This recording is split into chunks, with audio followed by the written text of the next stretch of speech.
On part dans le Lot-et-Garonne, retrouver nos reporters Florian Chevalet et Nicolas Roper. Vous le savez, ils ont posé leurs valises toute la semaine à Agen et plus précisément dans des cafés d'Agen pour essayer de comprendre à 10 jours désormais du premier tour quelles sont les préoccupations des Français et comment est-ce qu'ils jugent les différents candidats. Vous le savez, ce matin, je reçois Nicolas Dupont-Aignan dans Question de confiance à 8h30 sur RMC et BFM TV. Alors que pensent les Agenais du programme du candidat?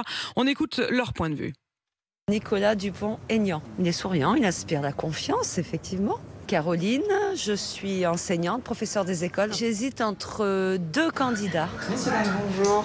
Dites-moi, qu'est-ce qui vous ferait plaisir? Bon, ça présente bien, c'est sûr. Il y a un certain charisme en présentation physique.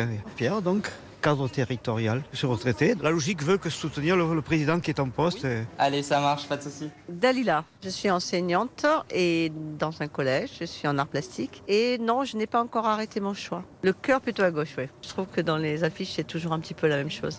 Le même schéma, la même composition, les mêmes couleurs. Et après, on voit un village français derrière, avec une église. Avec un slogan qui est écrit bien en gros sur l'affiche. Choisir la liberté.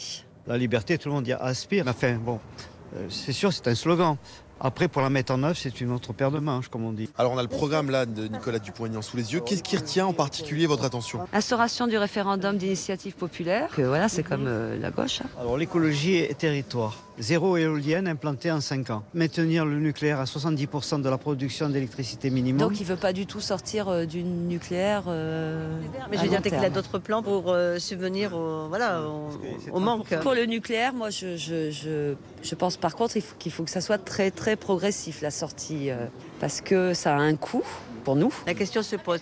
Progressif, mais aussi mettre un peu plus l'accent sur la recherche d'énergie alternative. À un moment, si tu veux, il faut aussi penser quand même à la population, et la population qui est le plus en besoin par rapport aux énergies, voilà, qui paye les factures. Oui. Comment on fait c'est là qu'il faut mettre l'accent et trouver... Dans les programmes, dans les différents programmes, c'est pas ça, quoi. C'est sûr que les solutions de remplacement, voilà, il faut en trouver. Donc vous avez plutôt un accord avec lui sur ce point-là? Mais le nucléaire, je pense qu'aujourd'hui, on est obligé de le conserver. Est-ce que vous avez quand même découvert des points de son programme qu'on ne connaissait pas? J'ai découvert des idées, oui.